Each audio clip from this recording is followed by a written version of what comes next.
በእረኛነት ያልቀጠፈው የፍቅር ጽጌረዳ። አንዳንድ የጦርነት ታሪኮች የማይመስል ግን የሆነ የማይገመት ግን የተፈጸመ አጋጣሚ ይነገርባቸዋል። የሞት በረዶ በሚዘንብበት የጦርነት ሜዳ ድንገት የፍቅር ውጋጋን ሲፈነጥቅ ይታያል። ገዳይና ተገዳይ የሄዱበትን ጉዳይ እርግፍ አድርገው ትተው የፍቅር አበባቸውን ሲለዋወጡ ይታያሉ። በተቃራኒ መስመር ተሰልፈው አጥቂና ተጠቂ፣ ገዳይና ሟች የሆኑት ማህበረሰቡ የጣለባቸውን የሞራል ደንብ ጥሰው መንግስት የደነገገውን የግዴታ ሕግ ቀደው በፍቅር መርከብ ሲንሳፈፉ ይታያሉ። በአሰቃቂውና የሚሊዮኖችን ሕይወት ባጠፋው የሁለተኛው ዓለም ጦርነት ይኸው የየወገናቸውን ደንብ የጣሰ የፍቅር ግንኙነት ብልጭ ብሎ ታይቷል። የመከራ ቁልል በተዛቀበት በአሽዊትስ የማጎሪያ ካምፕም የገዳይና የሟች የፍቅር አበባ ሲፈነዳ ታይቷል። በዚያ የእልቂት ወጀብ በሚያንቀጠቅጥበት ስፍራ በናዚ ጀርመናዊውና በይሁዳዊቷ መካከል የፍቅር እንጆሪ በቀለ። ናዚው ጀርመናዊ የማጎሪያው ጠባቂ ሆኖ በመርዛማ ጋዝ ወይም በጥይት የምትገደልበትን ቀን የምትቆጥረዋን ይሁዳዊት እስረኛውን አፈቀራት። በናዚዎች ሕግ በጥይት ሊያስደበድበው እንደሚችል ያውቃል። ግን ሞገደኛው ፍቅር በሕጉ ላይ እንዲያመጽ አስገድደው። ይሁዳዊቷ ታሳሪ ቤተሰቦቿንና ዘመዶቿን ጓደኞቿን ከሚገድሉት አንዱ የሆነውን የጀርመን ናዚ ወታደርን አፈቀረችው። ከተደረሰባት እስረኛነቷ በመርዝ ጋዝ ተቀቅሎ መሞት እንደሆነ ታውቃለች። አብረዋት የታሰሩት ጎሳዎቿ ከዳተኛ፣ ነውረኛ እንደሚያደርጓትም ይገባታል። ግን አመፀኛው ፍቅር ጥርጣሬዋንና ስጋቷን ደምስሶ ስሜቷ የነገራትን እንድትከተል አስገደዳት። ይህ የሄሌና ሲትሮናቫና የ50 አለቃ ፍራንስ ቮንጅ እውነተኛ ታሪክ ነው።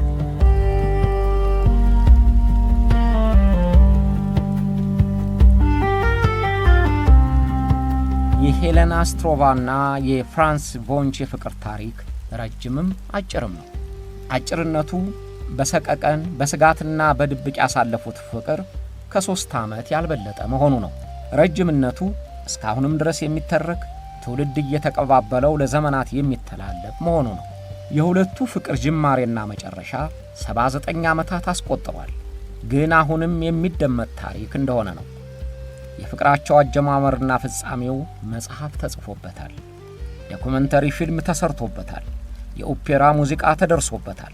በድቅድቅ ጨለማ ውስጥ ተግ ያለው የፍቅር ብርሃናቸው፣ በምድረ በዳ ውስጥ ድንገት እንደበቀለች ጽጌረዳ የሚያማልለው የፍቅር አበባቸው፣ በነዲድ በረሃ እንደሚፈልቀው ቀዝቃዛ ውሃ ሰውነትና ሕሊናን የሚያድሰው ፍቅራቸው ዛሬም ይዘከራል። በሚያንገሸግሽ ስቃይ ውስጥ የሚያለዝብ እርጋታ ፈጥረው፣ በሚያንቀጠቅጥ ስጋት ውስጥ ብርታትን ተመርኩዘው፣ በሞት ጥላ ስር ሕይወት ዘርተው የተከሉትን የፍቅር ድንኳን ዕድሜ ልካቸውን አልረሱትም። ሌላውም አልረሳባቸውም። ይህ የሄሌና ስትሮቫናና የፍራንስ ቮንጅ የፍቅር ትውስታ ነው።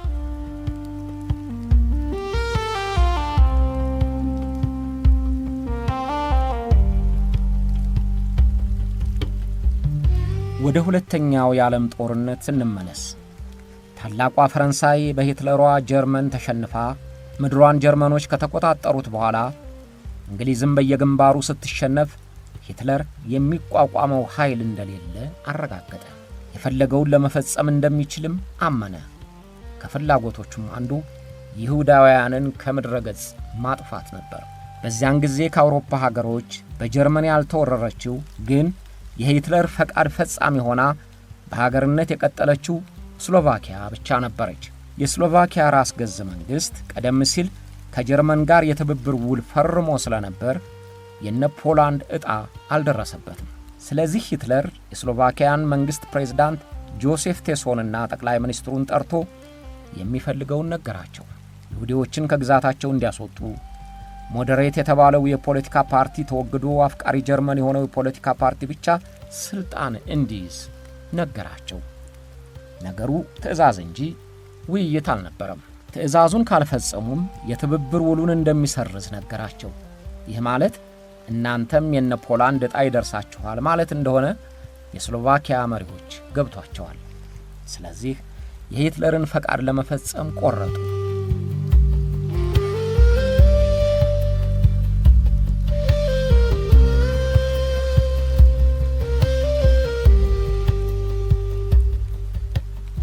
በ1934 ዓ.ም በመጋቢት ወር ይሁዲዎችን ከሀገር የሚያስወጡበት ዘዴ አቀነባበሩ።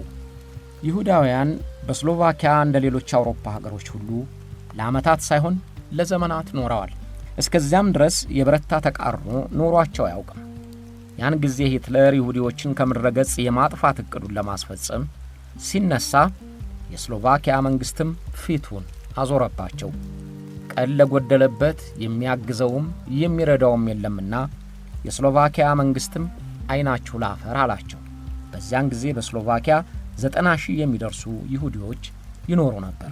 በቅድሚያ ስሎቫኮች በይሁዲዎች ላይ ጥላቻን እንዲያጎነቁሉ ይሁዲዎችን የሚያስገልል ቅስቀሳ ተነዛ።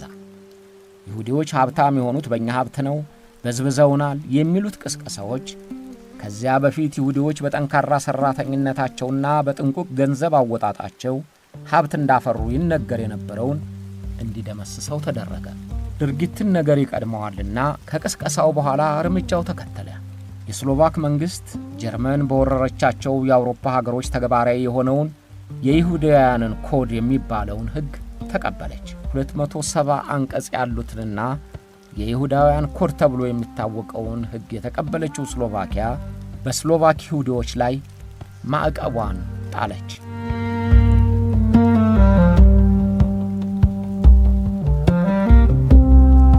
ስሎቫኪያ ይሁዲዎችን ከሀገሯ ለማስወጣት ከጀርመን ጋር ተፈራረመች። በቀጥታ በጀርመን ቁጥጥር ሳይሆኑ የጀርመኖችን በይሁዲዎች ላይ የተጣለውን ሕግ ለመቀበል ስሎቫኪያ የመጀመሪያዋ ሀገር ሆነች። የስሎቫክ ይሁዲዎች ንብረታቸውን እንዳይሸጡም እንዳይለውጡም ታገዱ። በየትኛው መንገድ እንደሚጠቀሙና ከየትኛው ሱቅ መግዛት እንዳለባቸው ተገደቡ። በማንኛውም የመዝናኛ ክለብም የሕዝብ መሰብሰቢያም እንዳይገኙ ታገዱ። የኮከብ ምልክት ያለበትን ሰማያዊ አርማቸውን በልብሳቸው ላይ ሳይለጥፉ እንዳይንቀሳቀሱ ታዘዙ። መንግሥት በቀጣው እርምጃው ወጣት ሴቶችንና ያላገቡ ሴቶች ሥራ የምትቀጠሩበት ቦታ ትሄዳለችሁ ብሎ በማግለያ ካምፕ በግድ ሰበሰባቸው። የስሎቫኪያ ግዛት ከሆነው ካምፕም ለጀርመን የናዚ ፖሊሶች አሳልፈው ሰጧቸው። ለጉልበት ሥራ ተብለው እያንዳንዳቸው $200 ለጀርመን መንግሥት ተሸጡ። ግን ይሁዳውያኑ የተወሰዱት እንደተነገራቸው ሥራ ወደሚያገኙበት ቦታ አልነበረም። ሚሊዮኖች በግፍ ወደሚፈጁበት ወደሚታረዱበት የአሽዋትስ ማጎሪያ ካምፕ ነበር።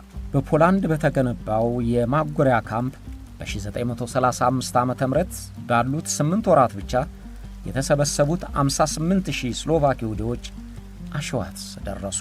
ሚሊዮኖች በገፍ ወደ ተጨፈጨፉበት ድቅድቅ የሞት ደመና በሚያንዣብብበት የአሽዋትስ የማግለያ ካምፕ ተጋዙ።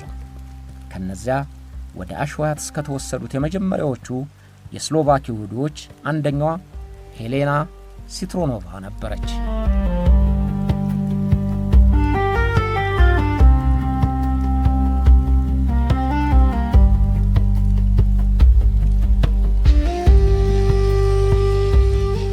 ሄሌና ስትሮኖቫ ይሁዲ ከሆኑት ወላጆቿ በ1914 ዓ.ም በነሐሴ ወር ተወለደች።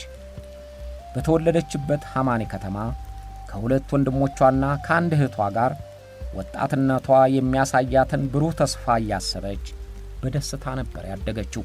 አባቷ የይሁዲ መንፈሳዊ መዝሙር የሚያጅበውን ሙዚቃ የሚመራ ስለነበር ሄሌና የሙዚቃ ስሜት አደረባት። ገና በልጅነቷ የምታንጎራጉራቸው ዘፈኖች እየታረቁና እየተስተካከሉ ቀልብ የሚስቡ ሆነው ነበር። ታላቅ ወንድሟ የድምጿ ነገር እየደነቀው አንቺንማ ፕራግ ወስጄ ሙዚቃ ትምህርት ቤት ካላስገባሁ ወንድም አትበይኝ እያለ ይቀልድባት ነበር። ዘፈን ብቻ አልነበረም፣ ዳንስም ጭምር አሳምራ ትጫወት ነበር። ሄሌና የሚፍለቀለቀውንና እንደ አበባ የሚፈነዳውን ወጣትነቷን በትምህርት በሙዚቃና በዳንስ እያረቀች ሕይወት በምትሰጠው ደስታ እየፈነደቀች 20 ዓመቷን አከበረች። በዚያ ውበትንና ደስታን በምታጣጥምበት ተስፋና ዕቅዷን በምትቀምርበት የፀሐይን ሙቀት፣ የጨረቃን ድምቀት፣ የኮከብን ርቀት፣ የተፈጥሮን ምስጢር ለማድነቅ በምትሟሟቅበት 20 ዓመት ዕድሜዋ ከገቡበት ወደማይወጡበት የመከራና የስቃይ ካምፕ ወደ ሆነው አሽዋትስ ተላከች።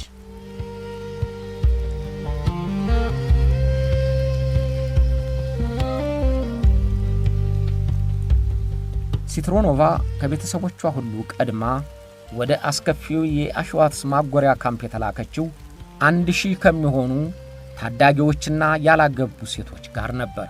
ሴቶቹ ሲደርሱ ለጥቂት ወራት የመንግሥት ሥራ እንደሚሰሩ ባለሥልጣኖቹ ነግረዋቸዋል። ግን እውነት እንዳልሆነ አውቀዋል። እስረኛዋ ሄሌና ጀርመኖች የሚያፈርሱትን ቤት ፍርስራሽ የማጽዳት ሥራ ተሰጣት። አድካሚ ነበር። በወታደር እየተጠበቁ ቤቱ እንኳን በላያቸው ላይ ቢፈርስ እንዳያፈገፍጉ እየተገደዱ የሚሰሩት ሥራ ነበር። ሄሌና ይህን አይነት ሥራ እየሰራች ቆየች። ከቀናት በኋላ ካናዳ የሚል ቅጽል ስም ወደ አወጡለት መጋዘን ተዛወረች። ያ መጋዘን ከተለያዩ ሀገሮች ወደ አሽዋትስ የሚመጡት ይሁዳውያንን ንብረት እየለዩና እያስተካከሉ የሚያስቀምጡበት ስፍራ ነው። የሄሌናም ሥራ የተገዳዮቹን ይሁዳውያን ንብረት ጌጡንና ልብሱን እየለዩ ማስቀመጥ ሆነ። ካናዳ መጋዘን ለእስረኞች የተሻለ ቦታ ነበር። የተረፈና ይሁዲዎቹ ለስንቅ የያዙት ምግብ ስለሚገኝ እዚያ የተመደቡት ቢያንስ አይርባቸውም። ለዚህም ነው ከሌሎች የተሻለ ኑሮ ለመኖር ስለሚችሉ ያን ጊዜ ሀብታም ሀገር በምትባለው ካናዳ ስም የተሰየመው።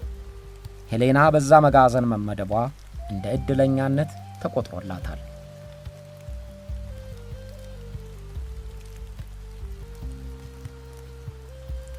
ሄሌና በካናዳ መጋዘን እንደተመደበች አንድ ያልታሰበ አጋጣሚ ተፈጠረ።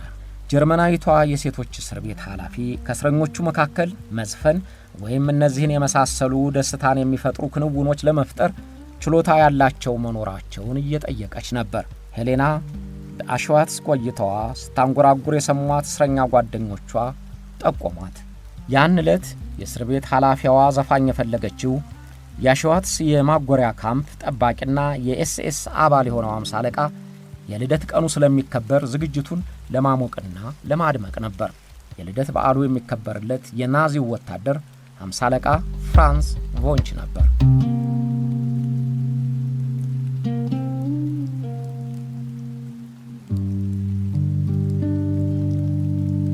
የ20 ዓመት የልደት በዓሉን የሚያከብረው 50 አለቃ ቮንች የሂትለር የጸጥታ አገልግሎት ኤስኤስ አባል ሆኖ የተቀጠረው ከ2 ዓመታት በፊት ነበር። የናዚ ኤስኤስ አባላት ከሌላው መደበኛ ወታደር ልዩ መብት የተሰጣቸው፣ የፈለጉትን ለማድረግ የተፈቀደላቸው ነበሩ። የሂትለር ታማኞች ተብለው ስለሚታሰቡ የመደበኛ ወታደሮች ጄኔራሎች ጭምር ይንቀጠቀጡላቸዋል። ሂትለርን የመጠበቅና በየአካባቢው የተገነቡትን የግድያ ካምፖች ለመጠበቅ የሚመረጡትና ኃላፊነትም የተሰጣቸው ለኤስኤስ አባላት ነው። በዚያ ክፍል ነው ቮንች የተቀጠረው። ፍራንስ ቮንች የኤስኤስ አባል ሆኖ እንደተቀጠረ በምስራቅና በምዕራብ በተደረጉት ጦርነቶች ተካፍሏል። በጦርነቱ ቆስሎ ሲያገግም ፖላንድ በሚገኘው የአሽዋትስ የእስረኛ መታጎሪያ ተመደበ። የአሽዋትስ ማጎሪያ ካምፕ የተለያዩ የግዳጅ ማስፈጸሚያዎች አሉት። በባቡር የተጓጓዙትን በሺዎች የሚቆጠሩ ይሁዲዎችን ተቀብለው ወደሚመደቡበት ክፍል የሚያሰማሩ አሉ። ይሁዳውያኑ እንደደረሱ የመርዝ ጋዝ ወደሚለቀቅበት ክፍል የሚገቡትን የሚመርጡና ዝግጁ የሚያደርግም ቡድን አለ። ታሳሪዎቹ ይሁዳውያኑ በጋዝ ታፍነው ከሞቱ በኋላ አስከሬናቸውን የሚያቃጥልና አመዱን ወደ ተመደበለት ቦታ የሚበትንም ክፍል አለ። ፍራንች ቮንች የተመደበው በማጎሪያ ካምፑ የደረሱትንና በመርዝ ጋዝ የሚገደሉትን መርጦ ለግድያ ዝግጁ በሚያደርገው ቡድን ነው። በተጨማሪም በእስረኞች ጉልበት ለሚሠራውና ግቢው ውስጥ ላለው ፋብሪካ የጥበቃ ኃላፊነቱ የቮንች ቡድን ነው።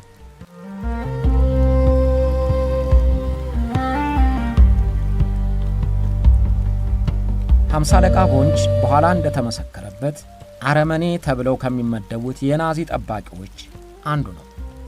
ይሁዲዎቹ ወደ ጋዛ ክፍል እንደገቡ ከመግፋት ጀምሮ ድብደባ ይፈጽምባቸዋል። አንዳች መነሻ ሳይኖረው ከግሪክ የመጣ የ20 ዓመት ወጣት ይሁዲ መግደሉም ተመስክሮበታል። ቮንች ሰው መግደሉን ቢያስተባብልም ድንገት የደረሰ አጋጣሚ አስተሳሰቡን እስከለወጠ ድረስ በእስረኞች ላይ የጭካኔ ተግባር መፈጸሙን አልካደም። ድንገተኛ አጋጣሚ ያለውም የ20ኛ ዓመት የልደት በዓሉን ያከበረበትን ቀን ነው። ያን ዕለት ሄሌና በድምፃዊነቷ እንድታደምቅ የተመረጠችበትን የልደት በዓሉን ያከበረበትን ቀን ነበር። በአሽዋትስ የማጎሪያ ካምፕ ሁሉም ነገር ያስፈራል። ሄሌና የተመረጠችው እንድትዘፍን መሆኑን ብታውቅም ከዚያ በኋላ ስለሚከተለው ነገር እርግጠኛ ስለማትሆን ሰጋች። በዚያ ላይ የጀርመንኛ ዘፈን የምታውቀው ይህ ፍቅር አይደለም የሚለውን ብቻ ነው። ስለዚህ መዝፈን ስትጀምር ተጨነቀች። ከዚያስ በኋላ በሕይወት ቆይ ይሆን የሚለው ጥያቄ እያስጨነቃት ከዜማዋ ጋር እንባዋ በጉንጮቿ ላይ ወረዱ። እርሷ ከመዝፈኗ 9 ዓመታት በፊት የተደረሰውን የጀርመኖች ይህ ፍቅር አይደለም የሚለውን ዜማ በእንባዋ እያጀበች ስታዜመው ጨካኝ ከሚባሉት የናዚ ወታደሮች የአንደኛውን ልብ ሰርስራ መግባቷን አልተረዳችውም። ያን ጊዜ ሄሌና የዘፈነችው ይህንን ነበር። Dein Abschiedsbrief, den ich längst erwartet schon hab. Und ich las diesen Abschiedsbrief, der ein anderes Leben mir gab. Böse könnt ich niemals dir sein, deine Liebe war viel zu klein.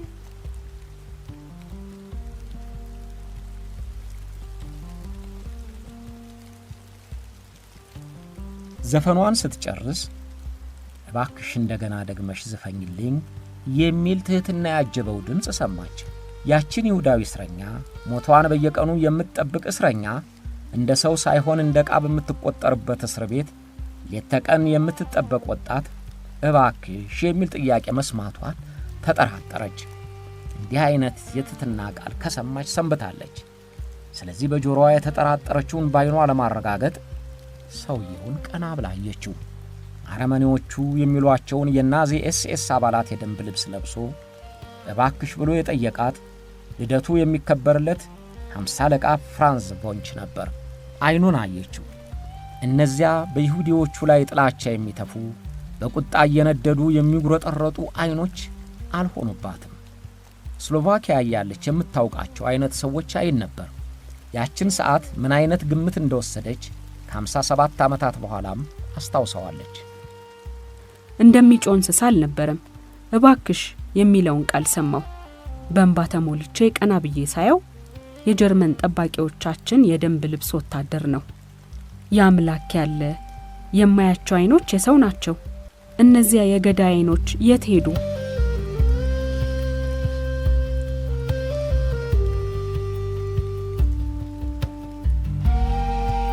ሄሌና እንደ ተጠየቀችው በድጋሚ አዜማ ወደ መቆያዋ ተመለሰች። ግን የቮንች ልብ አብሯትን ወደ መታሰሪያዋ ክፍል አጅቧት መሄዱን አላወቀችም። ፍራንስ ቮንች በድምጿም ይሁን በመልኳ ወይም በሁለቱም በፍቅር ወደቀላት። አሳሪው ከታሳሪው በፍቅር ገመድ ተተበተበ። ገዳይ በተገዳይ ፍቅር ልቡ ተወጋ። ጨካኙ ሰውነቱ በፍቅር ዘይት ለሰለሰ። 50 አለቃ ቮንች ከእስረኞች ጋር ማንኛውንም ግንኙነት ማድረግ እስከ ሞት የሚያደርስ ቅጣት እንደሚያስከትል ጠንቅቆ ይረዳል። ግን የእርሱ ያልሆነና ሊቋቋመው ያልቻለ ኃይል ትእዛዙን እንዲጥስ አስገደደው። ሄሌናን አፈቀራት። በእርግጥ ቮንች ሄሌናን አፍቅሯታል። ግን እንዴት ፍቅሩን ሊገልጽላት ይችላል? እንዴትስ ሊያገኛት ይቻለዋል? ጥብቅ የሆነውን ቁጥጥር ደንብ ማለፍስ እንዴት ይሆንለታል? ቮንች መላ ፈለገለት። ሄሌና ሲትሮኖቫ የተመደበችበት የካናዳ መጋዘን ከጋዝ ክፍሉና አስከሬን ከሚቃጠልበት ክፍል ቅርብ ነው። ቮንች በዚያ አካባቢ ለመዘዋወር የሥራ ምድቡ ይፈቅድለታል። ስለዚህ በዚያና በመኝቷ ክፍሏ አጠገብ ሲያልፍ ማስታወሻ ጥሎላት ያልፋል። ይህንንም ደጋግሞ አድርጎታል። ሄሌና የሚጥልላትን ማስታወሻ በቅጡ ሳታነብ እዚያው ጨምድዳና ቀዳዳ ታጥፈዋለች። በእርግጥ በዚያው ቅጽበት አፍቅሬሻለሁ የሚለውን ቃል አይታለች። እርሷ ግን ያንን እንዳውሬ የምታየውን የጀርመን ወታደር ልትወደው አትችልም። በምሰራበት ቦታ ይመጣና ማስታወሻ ይወረውርልኛል። እዚያው ቀደዋለሁ። ግን ካንቺ ፍቅር ይዞኛል የሚሉ ቃላት አየሁ። ከናዚ ጀርመን ጋር አብሮ ከመቆም መሞት ይሻላል ብዬ ነበር። ለረጅም ጊዜ ጠላው ነበር። ሌላው ቀርቶ በሙሉ አይኔ አይቼው አላውቅም።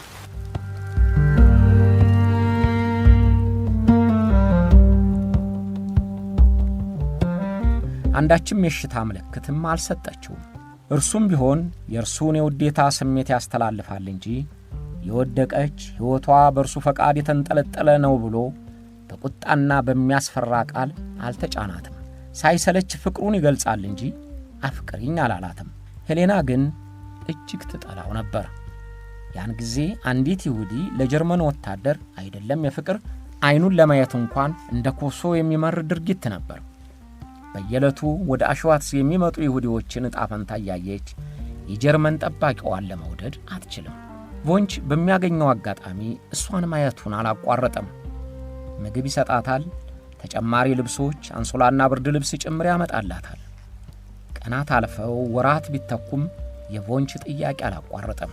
በሂደት ሄሌናም የጎመዘዘው ስሜቷ እየለዘበ የደፈረሰው ጥላቻዋ እየሰከነ ቮንችን እንደ ሰው እንድታያት አንዳች ኃይል ሲገፋ ታወቃት። ቮንች ድርጊቱ ከተነቃበት ሊያስገድለው እየቻለ ያን ያህል ራሱን አደጋ ላይ ለምን ጣለ የሚለው ጥያቄም እየተሰነቀረባት ልቧ ወደ መረታቱ አዘነበለ። አንዳንድ ታሳሪዎች እንደገመቱት ሞትን ለመሸሽና ጥላና ከለላ ለመፈለግ ያደረገችው ነው የሚል አስተያየት ሰጥተዋል። ሄሌና ግን ከዓመታት በኋላ በሰጠችው ቃለ መጠየቅ በጊዜ ሂዳት ተለውጣ ከልቧ አፍቅራው እንደነበረ አረጋግጣለች።